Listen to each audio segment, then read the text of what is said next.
Welcome, listeners, to www.ironradio.org, the website and podcast for all things strength sports and sports nutrition. With your hosts, Lonnie Lowry. Remember, Phil is like a gnarled old oak tree held together with scar tissue and bone spurs. Rob Fortney. And I'm telling you, the pain that I would suffer was beyond excruciating.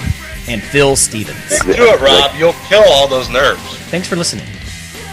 Good morning, everybody. Go to strengthguild.com, strengthguild.com. Scroll down to the Iron Radio collections, and we've got new shirts and new banners for you to support the show.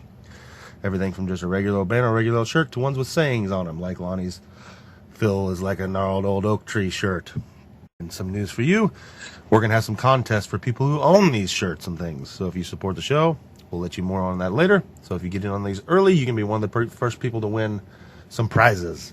So thank you very much. Go check out the site, strengthguild.com. Scroll down to Iron Radio Collections and support the show. Welcome, Iron Radio listeners. This is Lonnie Lowry. I'm an exercise physiologist, and I'm a licensed nutritionist, and I'm a former competitive bodybuilder. This is Phil Stevens, strength coach around Strength Guild, also a powerlifter, highly games athlete. Hey, it's Dr. Mike D. Nelson, Associate Professor of the Carrick Institute, creator of the Flex Diet Cert, and back home, and today's my 11th wedding anniversary. Ooh, Nice. Happy anniversary. Yeah, thank you. Nice.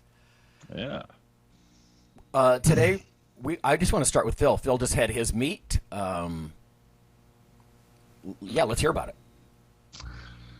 Yeah, so I went down to Texas and had a meet. So first meet since like last November. Normally I do one around November, go out to record breakers, but the meets were all canceled. So we were searching for one. I found this one in Texas. Decided to go down there because I knew I'd been to several meets down there and they were ran well. So traveled down. We traveled down Thursday. I did. Most of my lifters did. Just to get the extra day of rest. Hit up the early Friday morning weigh-in. I weighed in light, 252, I think it was. So a light 275er. Went back, ate. I didn't cut at all for this meet, of course. I just kind of ate normal and go in what I weighed in. I was still somehow able to gain 12 pounds overnight. The next day I was 260. The next day I was 264. Jeez. Yeah, I didn't think I'd gain. I figured I'd gain like 4 or 5 pounds because I was just eating a lot and resting. Things get rolling. Right off the bat, it's a really weird run meet as far as the flights are set up. I figured, okay, I'm in the last flight because I'm opening at 7:05. So that just kind of usually means, unless there's like a 15 people squatting 1,000, you're going to be in the last flight. Right. Anyways, they set it up. I think there was like 6 of us squatting over 700 for our openers, and they split us up 2 in each flight. So basically that means the bar is always going from really light to really heavy every flight, which I don't know why they did that, but it just seems like a good way to kill your loaders. That's weird, isn't it? Yeah, because normally it's like, okay, first flight's from like the bar to Right, exactly. 250 or whatever, and then 270 to 4 something, and then Yeah. So the bar just never goes below a certain level. Mm-hmm. So the loaders aren't ever taking 8 plates off. Right. But anyways, I'm like, whatever, cool deal. I'm in flight 2. That still gives me time. I don't have to go on the first flight. So generally what happens is they have flight A warm up, and then because there's enough warm up for those people, and there was 2 platforms, so there's 2 flight A's warming up, and I'm waiting. They call flight A up, so I start warming up, and then normally we warm up while flight A is going, and our platform for some reason ran really fast. Like our side ended up finishing 2 flights before the other side finished 1. So anyways, my warm up got abbreviated to about 28 minutes instead of usually 15 lifters be an hour or so. And didn't really notice this until I was like, oh crap, they're on thirds and I'm at 405 right now and I need to warm up to 700. Oh. So I start rushing through. I end up taking my 495, 585, 675, pretty much back to back in the warm up room. I get up there and I'm 4 lifters out right after hitting 675. I'm like, whew. Oh man. Okay, settle down. Settle down. Catch your breath, and catch my breath. Then I'm on deck. It's okay, better wrap. So I wrap. I get up there, I take it, and I hit it just fine. I took it low. I got 3 white lights for the first time in a long time. Yay. Like I always get red lighted on my bad hip side. Mm-hmm. But I don't know what it was. It could be the abbreviated warm up, and I cramped really hard right where they reattached my hamstring. So I'm like, I go to the table to call my next. I'm like, I'm just going to be, 5 years ago, Phil would have been like, I'll give you 750. Yeah. I call it. I just called it at 705. I was like, my goal is a walk away hole, and I already hit 705. So there's other meets. So I just take that and call it a day on squats, help other people out. And my bench had been, or my shoulder had been hurting me for weeks. So I stopped benching like 6 weeks ago before the meet. And I benched like the week before, just 315 feels good. I come in, my shoulder's killing me. So I take 315, it hurts. And like the weight's not a problem. It's like my shoulder, I have a torn labrum, and on bad days, it just feels like if I push harder, my shoulder's just going to pop out. So I take that one lift, I'm done again. So 2 and out, or 1 and out. But I got that. So, and that's really all I care about on bench. So go take a nap in the car, rest while people are doing their thing. I did that between squat too. All my people were like, "Where'd you go?" I was like, "Taking a nap, man." Because if you hang in there all day, and a few of them understand this now. But yeah, and if you're sitting there cheering and yelling for all your friends, and your adrenaline's up for that too. Yeah. And deadlift, you're just done. Right. A long day. So I remove myself from the situation as soon as I can, and I'll go lay in the car for an hour or whatever. Try and close my eyes. But I go in, I open deadlift at 675 is what I decided to open with. And I smoke it and set it down. 2 red lights. I'm like, what? And I look at the head judge. I was like, what was that? And he's like, I don't know. Ask them. And it was the side judge. It was the side judges. Like, he gave me a white light. The side judges gave me a red light. And they had both called me on a soft knee. And basically what happens is if anybody is lifted really heavy, we call it static, but it's something that happens neurologically with like your CNS. When it gets really heavy, you have this tendency to shake. Like the muscle, it's like somebody's turning the light switch on and off.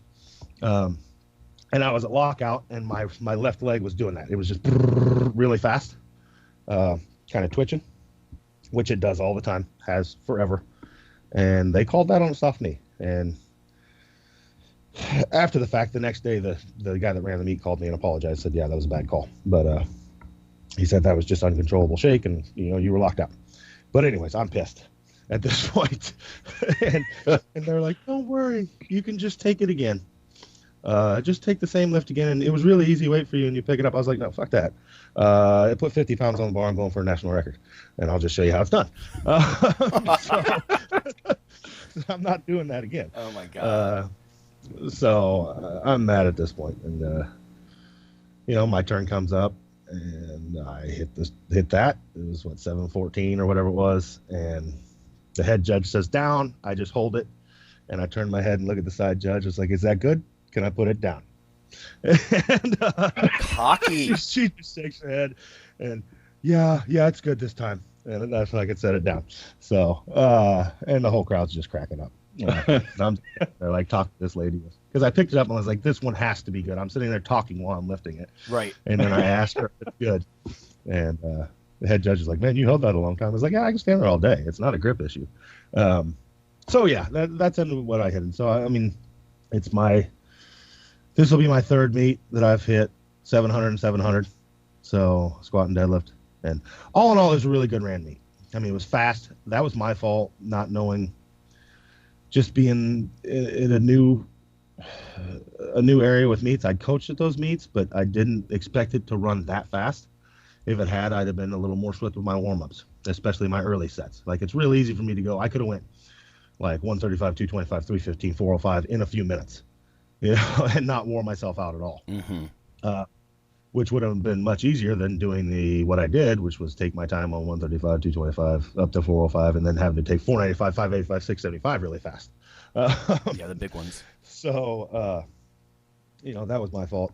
The only thing, and that's what the guy that ran the federation called me the next day. I put up a thing on Facebook, just telling it was great meet. It was ran fast. I was done by 3:45, and I started lifting at 10. But the only thing that I saw that was really weird in the 20 years I've been powerlifting at meets, I've seen maybe 8 or 10 soft knees calls on deadlift. There was like 18 at this one. And there were just judges were looking for something, and we weren't seeing what they're looking at. It's usually a soft knees call is a very blatant. It's usually when somebody over pulls the lift and they overextend, and then they'll rebend their knees because they're leaning back so far. Like you'll stand up, you'll lock, and then you'll pull. Like they'll try and overextend the deadlift to just show that their hips are through, which unlocks their knees to not fall over, and they'll call you on soft knees. I mean, soft hips is a usual one. Like people will almost make it up and they don't get their hips through, and they'll kind of smile and shake their head like, yeah, I got this. No, bro, you don't. But yeah, there were a lot of those calls, and it's just across the board on both platforms. And I told him that's the only thing I saw, and he's like, yeah, we had some judges that were messing up. But I mean, like I told my people, and at this meet, the down commands on deadlift were long and the press commands were long. But it's like any sport. Like if you're a football player and, every game you got a different group of referees. They're all going to call it a little different. You got to be prepared that and adjust your game to the day, and play how they're calling it. It's still human error in judging. I mean, there's a rule book, but it's not like there's still some just subjectivity to it to a level. But yeah, it was a good meet. Everybody did well. I set 3 state and a national record. Oh, I think a lot of my people did the same. I think Becky hit a national record. She squatted 419, deadlifted 419. Gina hit 385 on deadlift and 350, 360 squat, something like that. Just big. Yeah, we had some good lifters. There were some strong people there. Yeah, we had a good time. So then we ate a lot of Whataburger and some Mexican food and some wings, and yeah, that's about it. Ate all the stuff. Yeah, ate all the food, and I was pretty wrecked the next day. It was mainly just my back, from about mid-back up to the top of my head was just fried. So my legs, my joints, luckily, I mean, all my joints felt great. Hamstring, there's no residual pain in that. It was just a slight cramp, and that thing will do that every once in a while. Oh, that's good. It's just kind of scary because it's right where you can feel it's like right up under my glute where they reattached it. But yeah, it was good. That's good. I mean, you know what? Nobody ever gets rewarded for avoiding a tear because it's like you'll never know. Yeah. You don't get that immediate feedback, but the wisdom says, I win. Yeah.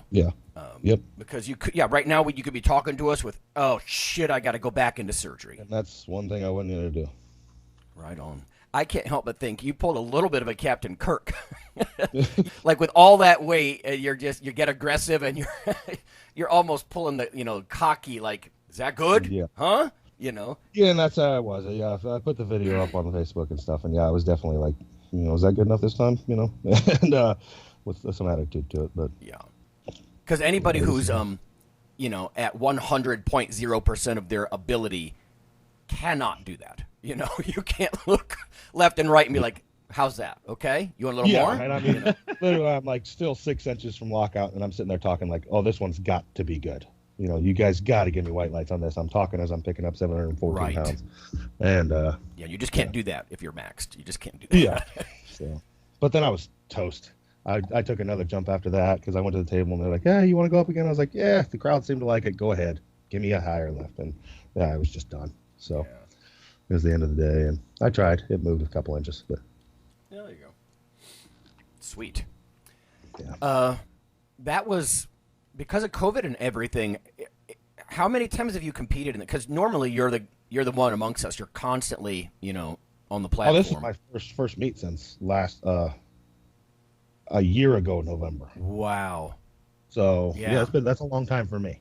Yeah.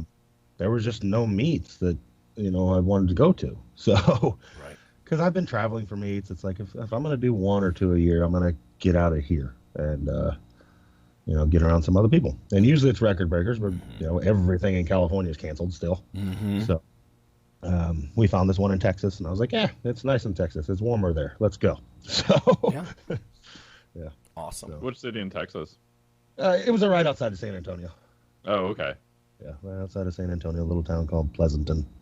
And the seasoned lifters, not seasoned lifters, but the old folks, me and my older guys, stayed in Pleasanton.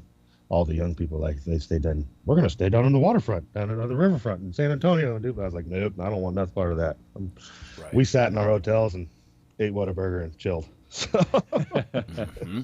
you guys go see the town, but. So this is all equipped meet? No, I was the only equipped person there. Oh, The interesting. only one? Oh yeah, and that's the funny thing is like when I started powerlifting, I was talking to this with other people. When I started powerlifting, I was the only raw guy at meets, and now I'm finally getting into equipment, and I'm the only equipped guy at meets. So I've kind of swapped roles. It's like, they're all doing raw now. Let's try this thing out that everybody else was doing 20 years ago. So, but I had several people come up to me. It's good to see somebody lifting equipped, and I really think it helps my hips. I mean, it straightens me out. Mm-hmm. After this few months in it, my hips sit level when I'm squatting down. I've always had that one hip riding higher. And like I said, this is the first time in a long time I can remember getting 3 white lights. Like normally I'm just like, I'm getting red light from that person on my left. It's going to happen, And no, I had white lights there. And it's leveled my hips out. And I thought it was more of a bone structure thing than it was than anything else. But apparently, just the support of that suit hugging my hips a bit has helped straighten me out. So, Do you think some of that's a little bit more proprioception because you've got something basically pulling on your skin and pushing you in different directions? You have kind of more feedback, for lack of a better word. Probably, yeah. Yeah. And that's the same thing as like when I'm wearing briefs. I don't get a lot out of my briefs. Like normally on all my raw meets, I wore briefs all the training up to it. And I'd take them off and I would squat the same numbers just fine. Not saying I'd squat the same numbers in the suit as I would out of the suit. But I mean, right. I don't know. That's hard to say because I've squatted more. I did 722 in my last meet with no suit. So, and I did 705 this meet in a suit, but I was also 40 freaking pounds lighter. So that's a big difference. Yeah. But, yeah, so. We had an episode years ago about just the magic of compression at all. How it changes, nerve, like neurochemical release and stuff like that. And I'm the older I get, the more a fan I am of compression. I don't think it's always an attempt to do, to ride your reps and do a weight that you normally couldn't do. I just think that the compression itself could be a really good thing, especially for an old scar tissue kind of dude. Mm-hmm. Yeah. Yeah. No, I agree. And I just don't, my lifters kind of make fun of me now, but I won't squat anything now without a light pair of wraps on. It's just not worth it. It feels good. Mm-hmm. And a lot of that I think is mental, but it just makes my knees feel good. It's like, man, I've been doing this long enough. I'm just going to wear them. It takes me 30 seconds to put them on. I'm really fast at putting them on now. And, yeah, it's just, if that'll keep this car running down the road, I'm going to do it, man. Totally. Because I'm just happy to still be going up there and doing it after this long. I mean, that was, if my math is right, this was year 14 of deadlifting over 700 pounds. 14 years ago was when I did it the first time. Mm-hmm. And I've done it pretty much every year since then, except for the 2-year hiatus for the hip replacement. Mm-hmm. So that's a lot of time to be pulling that kind of weight. Oh, yeah. Yeah. So, yeah. Yeah, and it's not like you lack street cred. I remember once Joe Schlero said, well, if you can do sets with 405 in the squat, you'll put 200 plus pounds in, you should try equipped and actually try a powerlifting meet. And I'm thinking, but I can't squat. I'm not going to, with a straight face, look at someone and say I can squat, I don't know, 650. Yeah. I can't do that. Yeah. But nobody's going to have that argument with you. You know what I mean? Because you're like, yeah, well, no. so I did this effing naked. Exactly. Okay, so Yeah, exactly. So I've been doing this for 18 years with no gear, and so and I don't know. I would love to. It'd be dumb, but like, let's say I go in today and squat raw and max out, just see what the difference is. I'm guessing. If I had to guess, I'm probably getting 40, 50 pounds out of that single ply suit. Mm-hmm. Mm-hmm. So. Okay. So. Well, I think it's good. You're sort of an example then for the middle-aged lifters who there's no shame. If your joints are truly beat to hell and you've had multiple surgeries and everything else, this could be a whole fun new experience for you, Yeah. Fresh No, it's a good time. adventure. So. Yeah. I pulled 3 studies for the little science section today, and one of them totally backs up what you were saying, and this is not surprising to anybody who does it, about body weight helping your squat, what you just mentioned that. But Gabby from the forums, and she'll send emails and whatnot, I've been meaning to follow up on this, and I think I have some before, but it's hard for me to remember because I've got too many things on my plate. But what I did, Gabby et al., is go look at what the influence of body shape and size, what it does to different lifts. Because I think she was getting some shit about, oh, you're short, so your squats are easy. It's just easy for you because you're short. Mm-hmm. And although there's some truth to that, I thought, well, let's go see what the research says. And then everyone, after the break, we're going to open up the discussion.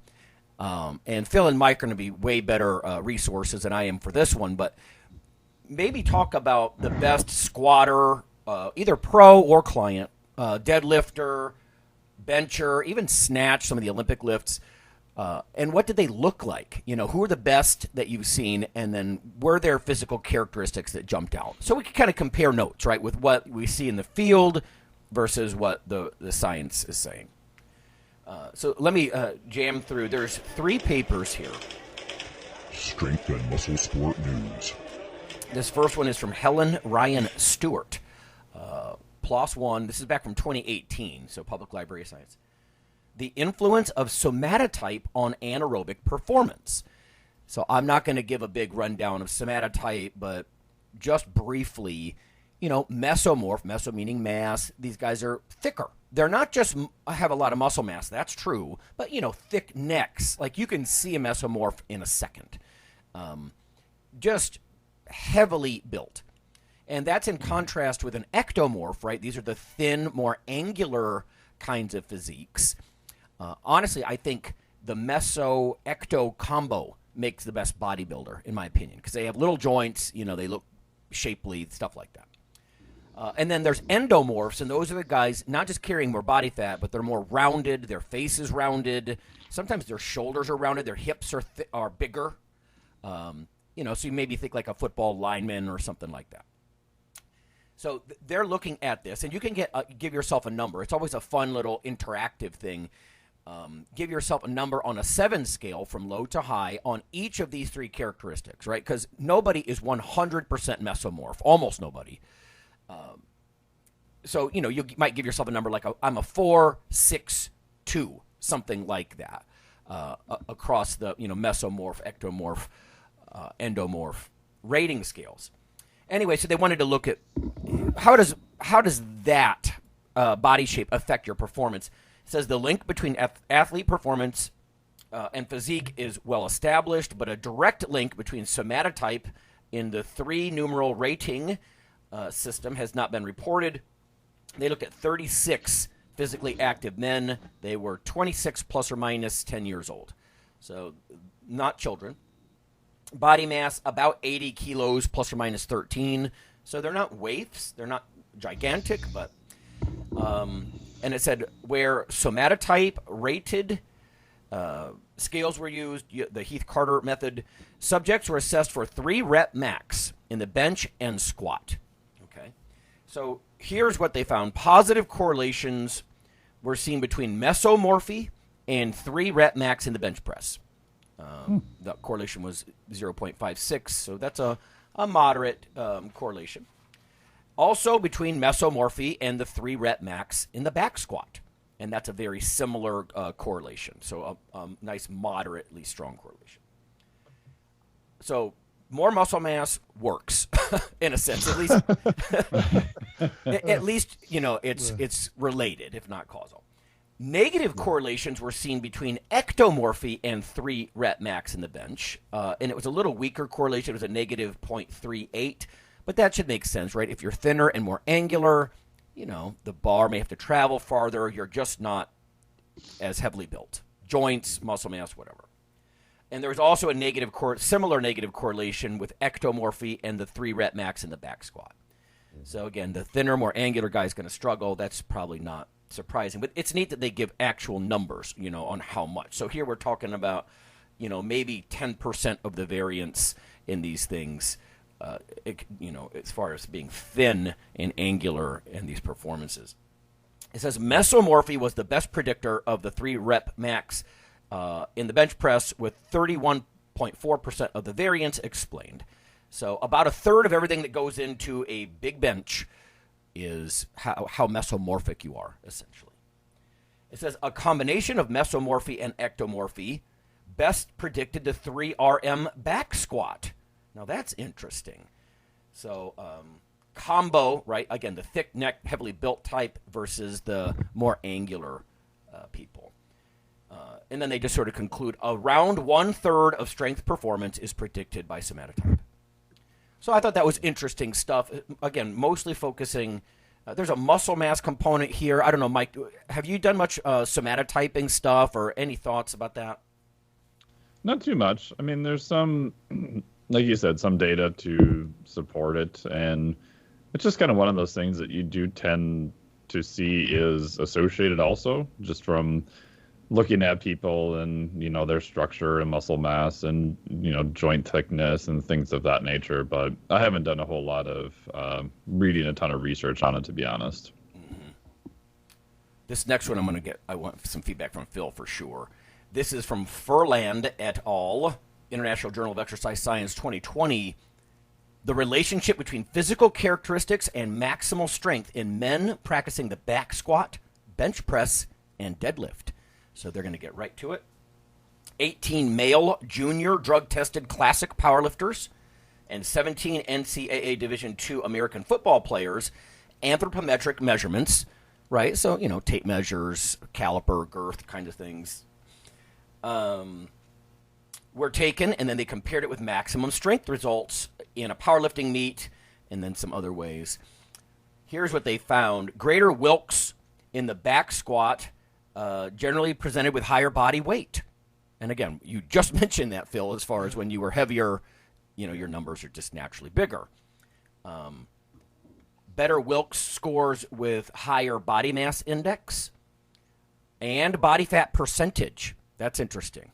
So you're talking about a, you know, 0.35 to 0.45 correlation here. So describing a reasonable percentage of the performance. And again, when we look at, when I say an R squared or it explains certain percent of the variance, what it's basically saying is it's not cause and effect. All these things are contributors, right? So higher body weight, higher body mass index, so weight for height, and higher body fat percentage. And those are pretty similar as far as their contributions, it looks like, numerically. Also, hip and waist and torso circumference were better for the back squat. And again, I don't think that's surprising. Get these huge hips and a big, strong midsection, you know, all that kind of stuff is going to help too. Individuals with greater bench press now generally presented with a higher body mass index. And again, similar, you know, 0.37 here relationship. Also, higher lean body weight and hip circumference.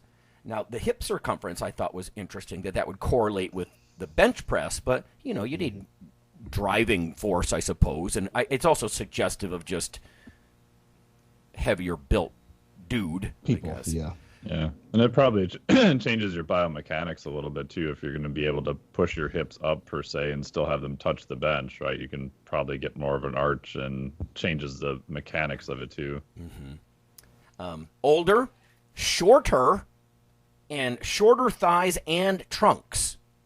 So that's interesting correlations here. And it also says with deadlift, a higher lower leg to height ratio. So longer shanks. Is that going to help, Phil, in your opinion, in a deadlift?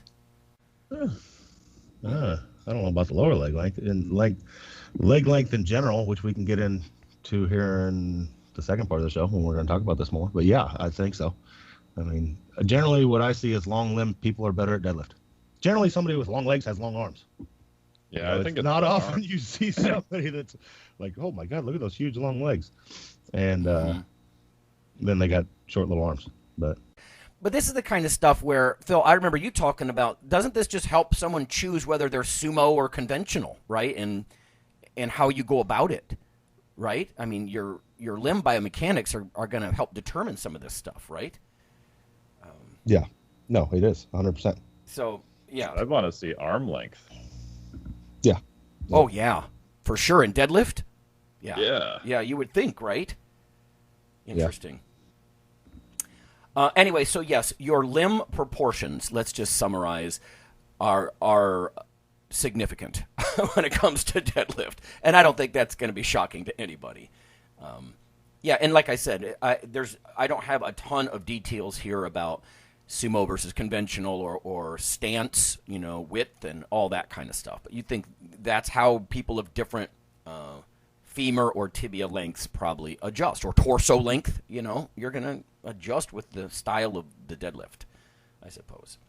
So that's another one. And then the last one, relationship of limb length and body comp in weightlifting. So this is Perez and colleagues, Journal of Environmental Research Public Health, 2021. So this is a new one. Weightlifting is a discipline where technique and anthropometric characteristics are essential. I think we can all agree on that. A lot of technique, and it has a lot to do with your, body proportions. They did an observational and descriptive study of 19 athletes, 12 men and 7 women. This is the first time I think I've seen women in this list. They are not children. They're, 28, 29 years old, plus or minus 6. They had a skilled anthropometrist take their measurements. It says in female weightlifters, there is a positive correlation between foot length, this is interesting, and snatch performance. This is foot length, maximal velocity, and snatch performance were all positively correlated. And these correlations are high, 0.77, 0.96. So the velocity and snatch performance, to me, that's something you should see, right? The faster the bar is moving, probably the better. So long as it's a skilled person, probably faster is better. I don't know about. I'm just completely unfamiliar with the foot length thing. Phil, can you think of anything why foot length is going to affect snatch in a good way? Balance. Yeah. Just balance. Balance a lot, holding the weight overhead. Yeah, I mean, I could see that. I mean, that you had a lot more, because there's a lot of little shift that goes on. Like you catch it and you're kind of, whoa, you'll see people kind of shake there. And you got big, long feet. You got more to balance with. Yeah. That's the only thing I can think of. I mean, it's just, yeah. I think your foot has a lot to do with, you're kind of balancing on a tightrope there with a bar over your head. Right. Yeah. So if you have more placement on the floor, you've got to, it'd be like if I was standing on the edge of a 2x4 on the 2-inch side or on the edge of a 4-inch side. I'm going to balance easier. I got more. I'm taking up more space on the ground. Yeah. So that's the only thing I can think of. Snatch and clean and jerk, real high correlations here. It says in male weightlifters, a positive correlation between tibia length, so again with the shank length, if you will, and average velocity of the barbell in the snatch was observed. So interesting there. Muscle mass percentage correlated positively with performance indicators in both techniques. So again, this is sort of like the confirmation, I think, in the first paper, right? Bigger engine, oh look, better strength performance. It says also the relative length of the upper limb was negatively correlated with performance. And I don't think that's going to surprise anybody, right? You got real long arms. It's hard to punch that big barbell way, way over your head. Yeah.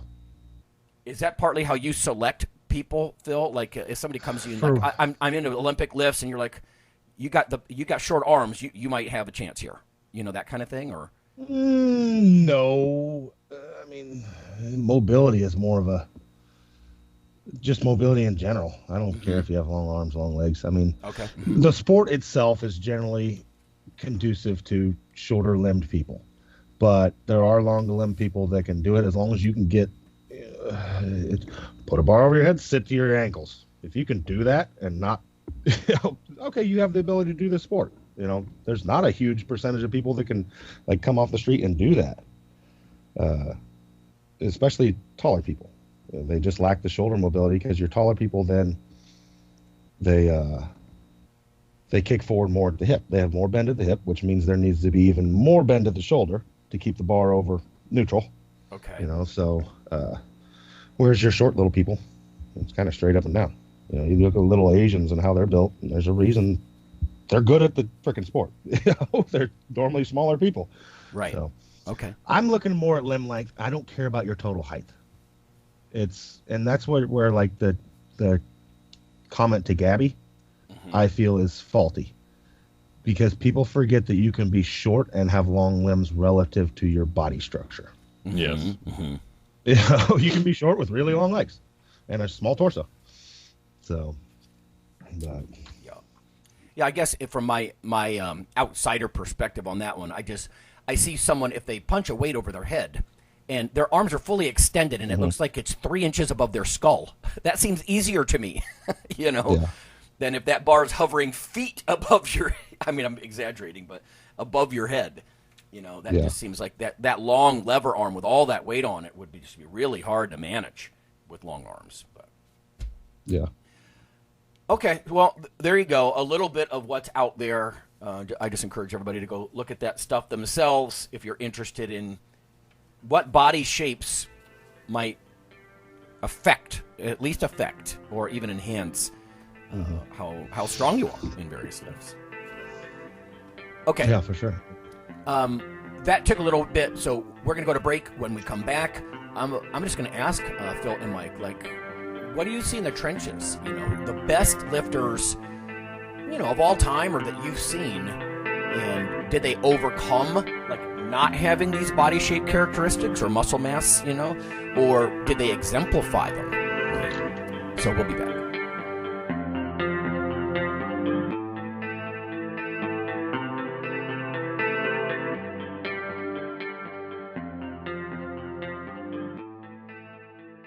Hello there, ladies and gentlemen. Yeah, you know who this is. So I'm here to tell you about Dr. Mike T. Nelson's new book, Why You Should Eat Keto. I don't do it because, look at me. Come on, I'm fabulous and I'm fantastic. Anyway, you should text the Keto ebook, all in one word, to 44222 to receive your free copy. Do it now! Iron Radio is, of course, primarily a podcast. But over the years, there have been technical glitches calling for backup streaming and listeners who wanted the convenience of other sources of audio content. For this end, Iron Radio is now simulcast and backed up on YouTube. If needed, please search Lawnman07 or Iron Radio from within YouTube. There's not much video, but if you like to listen through YouTube on a Roku or other living room device, there you go. Okay, listeners, after more than a decade of joining us on the podcast airwaves, you can now also become viewers on YouTube. This is not our usual simple backup of the audio show, but rather a growing body of video taste tests covering various foods of interest to nutrition enthusiasts, bodybuilders, and powerlifters. From within YouTube, simply search for Iron Radio Taste Test or Nutrition Radio Taste Test. In about 15 minutes, we cover taste and texture similar to other products, usefulness to the co-hosts, and whether we would recommend the product to certain clients. You may even want to watch our podcast feed or Facebook group for which products are coming down the pike so you can taste test them with us. Join us for this new monthly project.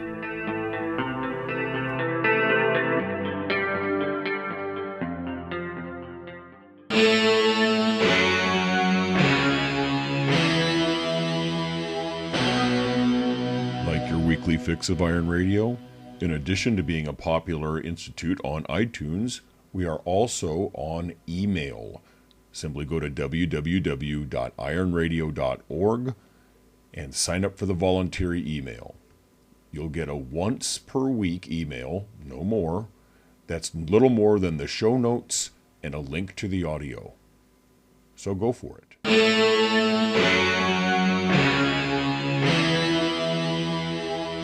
All right, everybody, we're back. After a couple of weeks of, several weeks, I think, of guests, we're just, shooting the ship together here. And we're going to talk about what body shapes might be best for different lifts.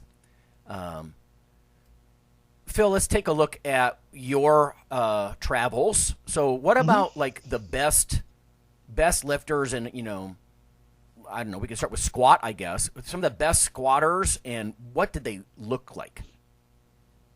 Yeah, I mean, in general, your best squatters they generally have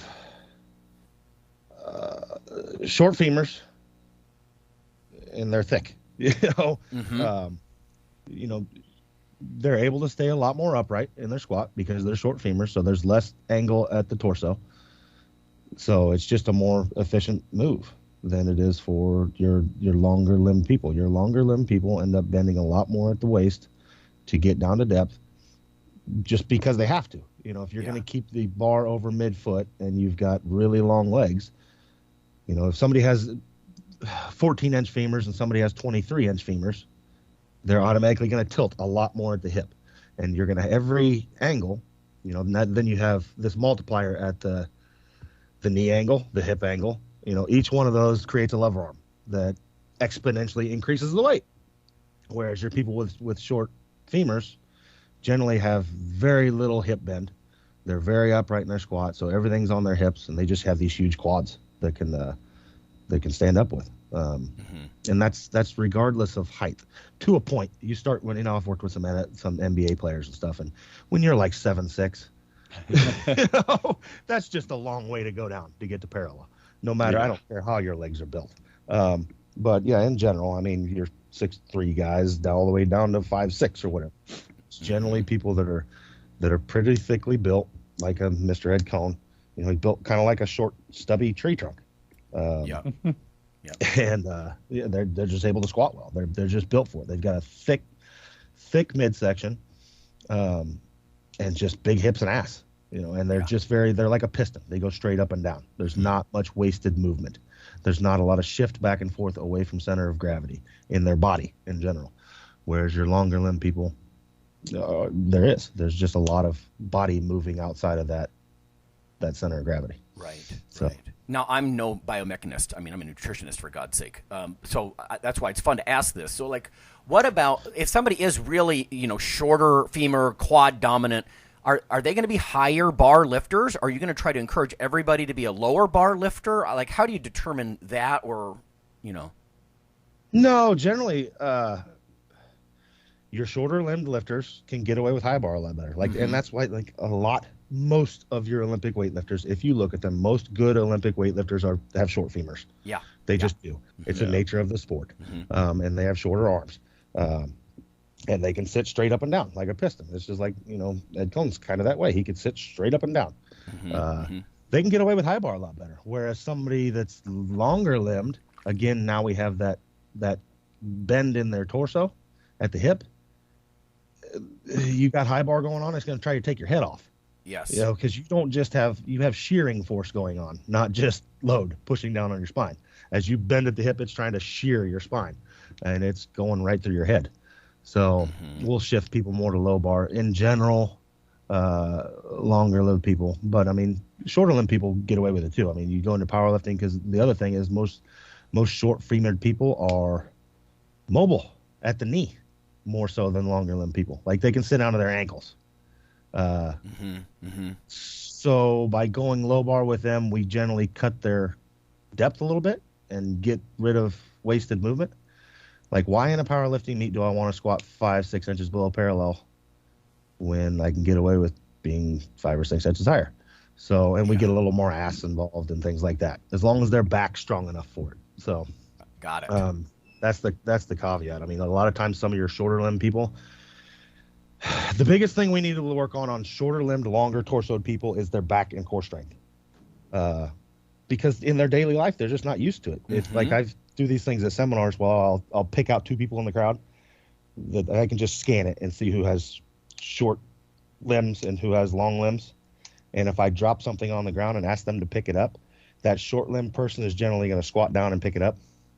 And the longer limb person is going to bend at the waist and pick it up. Bend over and pick it up. Yep. They're going to bend almost directly at the hip and pick it up. So they've done that through their whole life. So these short arm people, they haven't built their back strength up that against all that shearing force in their daily life. With thousands and thousands and thousands of reps. So we got to get their backs a lot stronger. So, so one more thing before I ask Mike. So then is it fair to say those natural, like you said, almost the Asian, painting with a broad brush, shorter limb, kind of quad dominant Olympic lifter style, they have more of an option for high bar or low bar, right? Is that what you're saying? Or would you still encourage them to go a little lower and get the ass involvement and the back involvement and,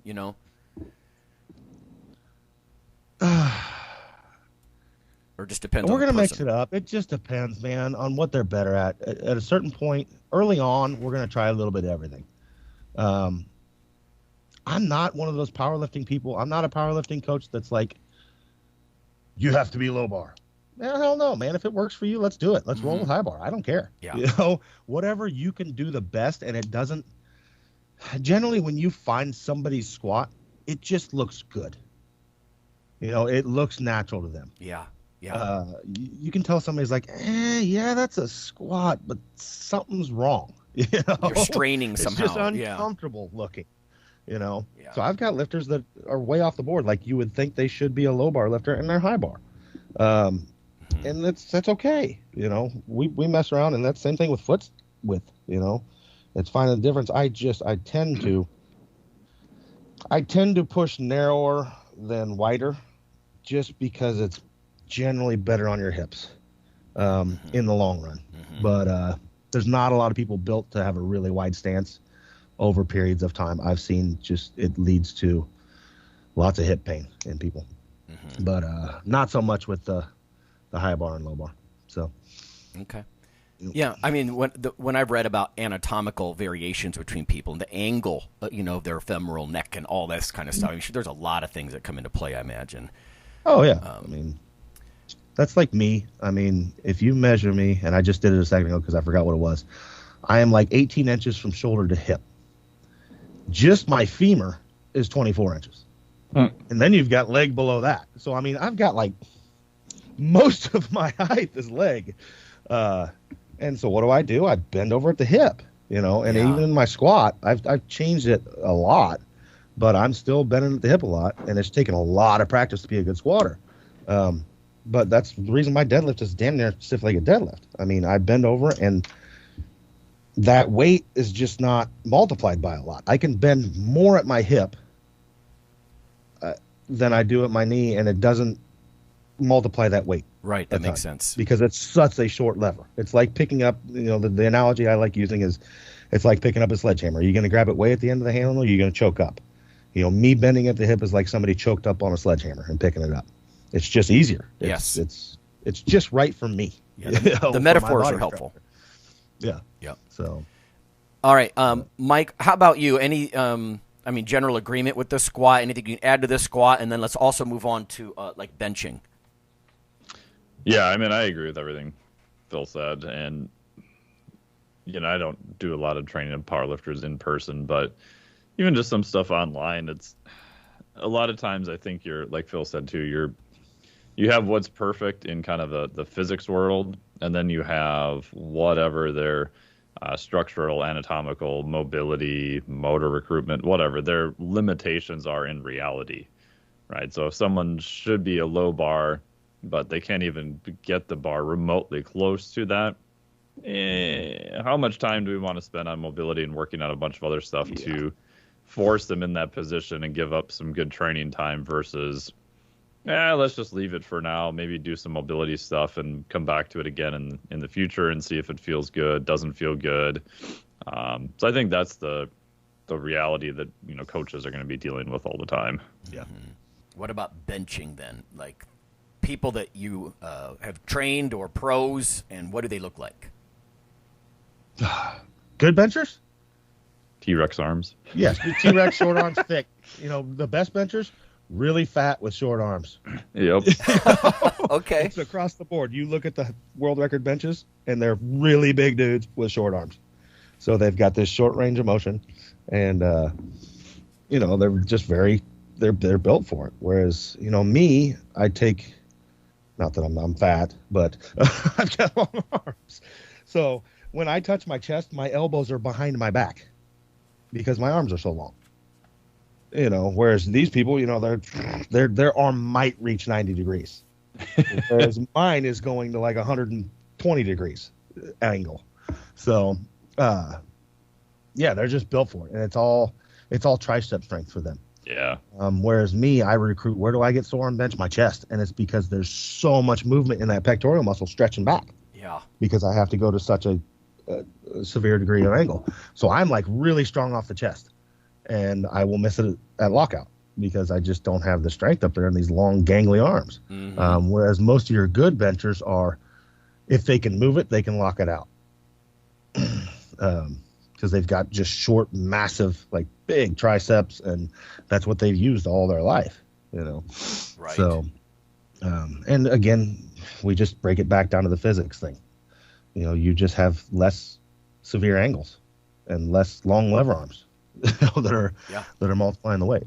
So, thoughts on bench, Mike? Yeah, the only other thing I would add in, which this tends to just correlate with that phenotype, is large wrists. My thought is that you're going to spread the load, especially a concentrated load on a bench press, where it's going to hit the wrist and obviously the shoulders and everything else too. But I just find that good bench pressers in general have pretty wide wrists, but you could argue, like Phil said, that kind of goes with that structural anyway, because they're going to have big arms. They're going to be shorter arms, but lots of muscle, bigger, kind of more barrel-chested. So those all kind of correlate together. Yeah. In the D&D world, Lonnie, to relate, it'd be like a dwarf. A dwarf. Yeah. That's stocky funny. and thick and short, I mean... Mesomorph. And that's the same. Generally, your good squatters are good benchers. Yeah.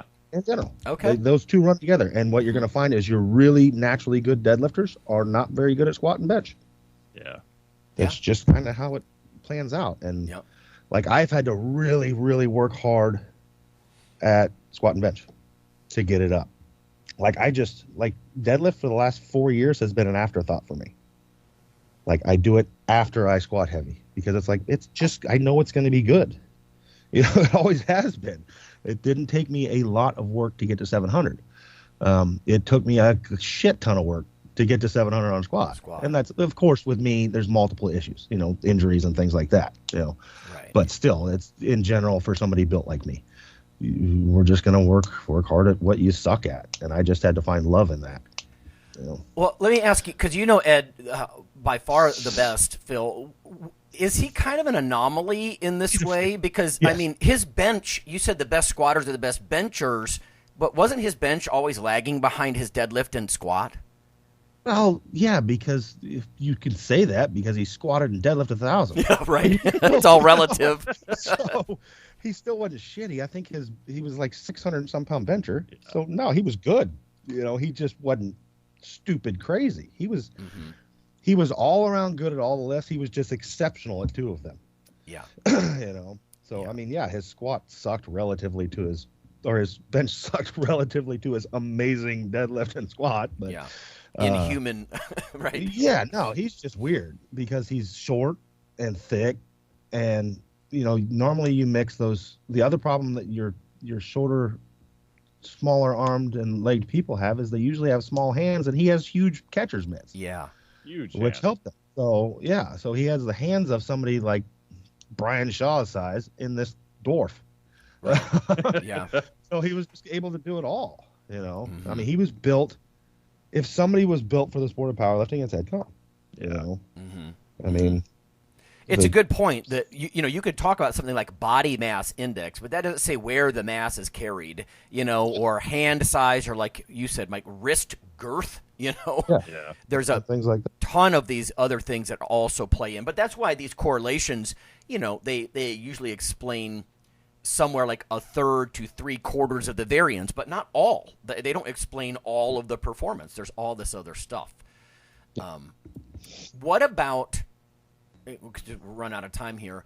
What about like clean and jerk or snatch? Are they similar in shape?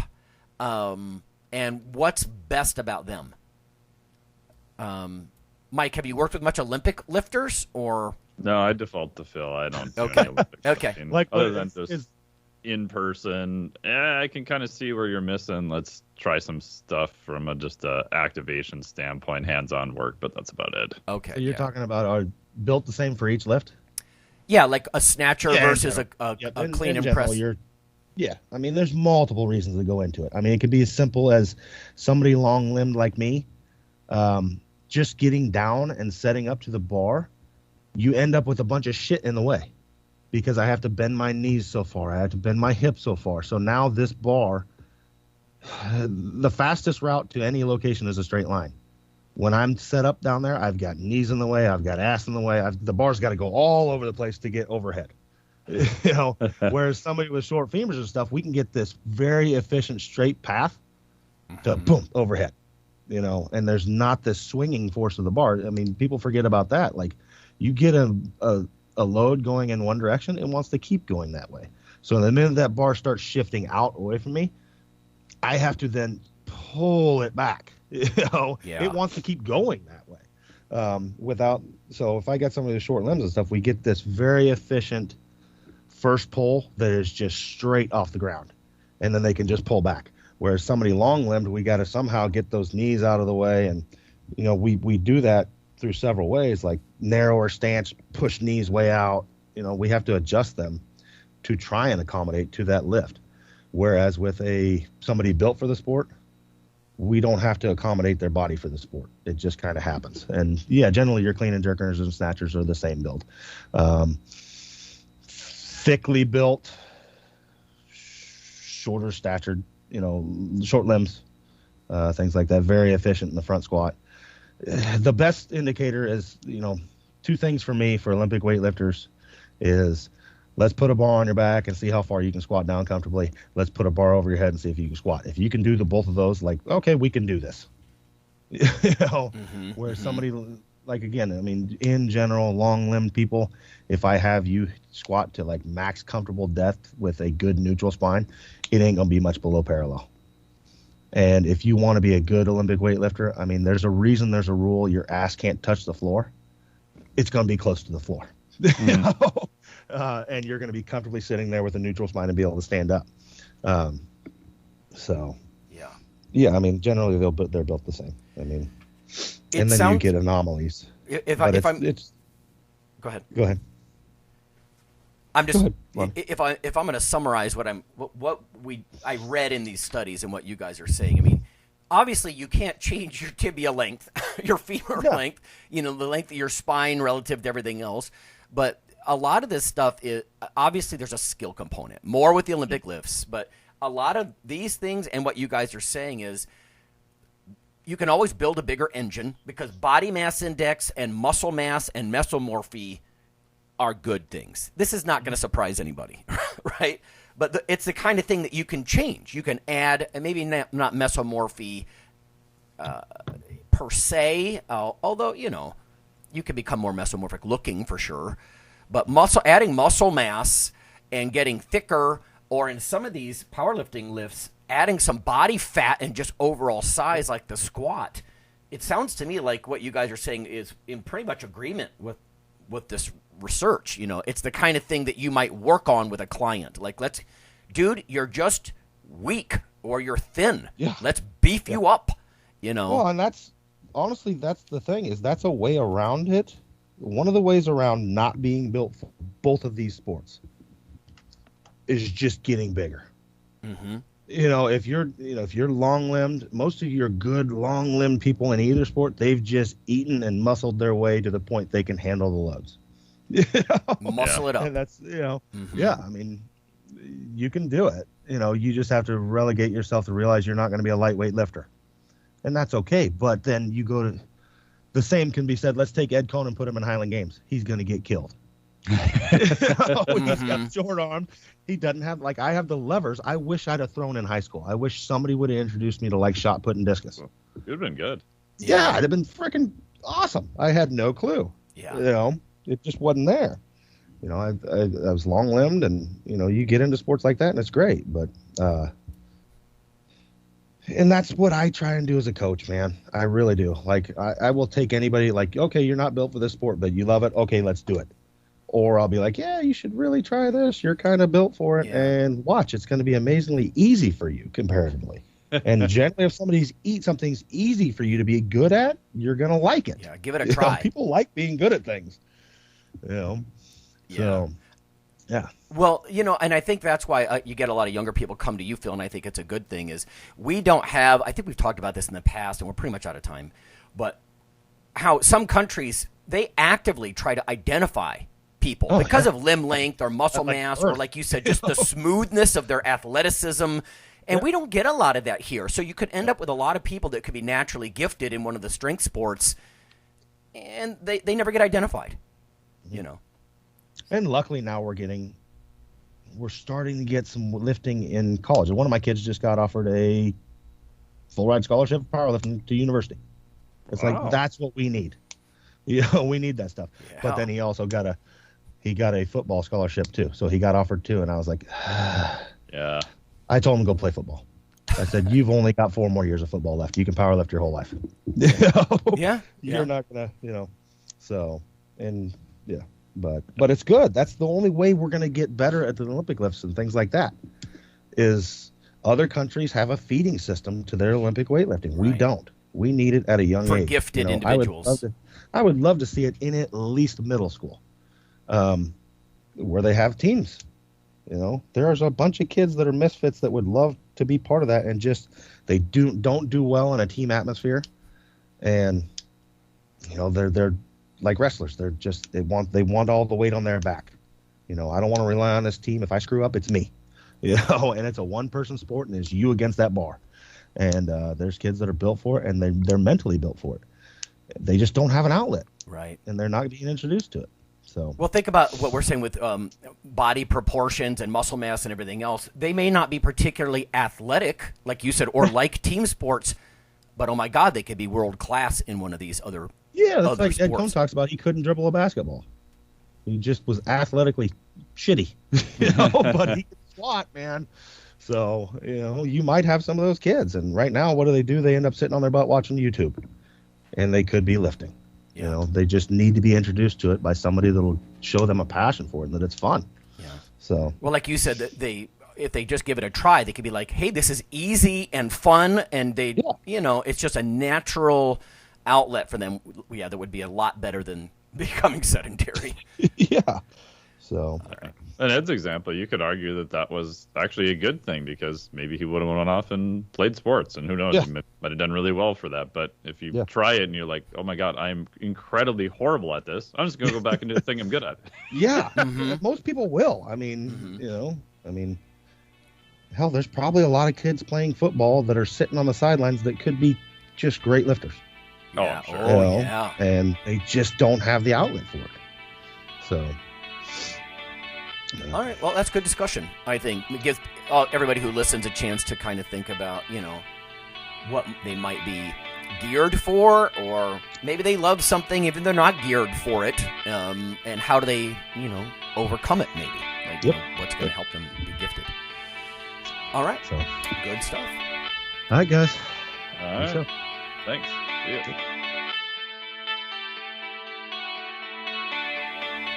IronRadio is accepting donations.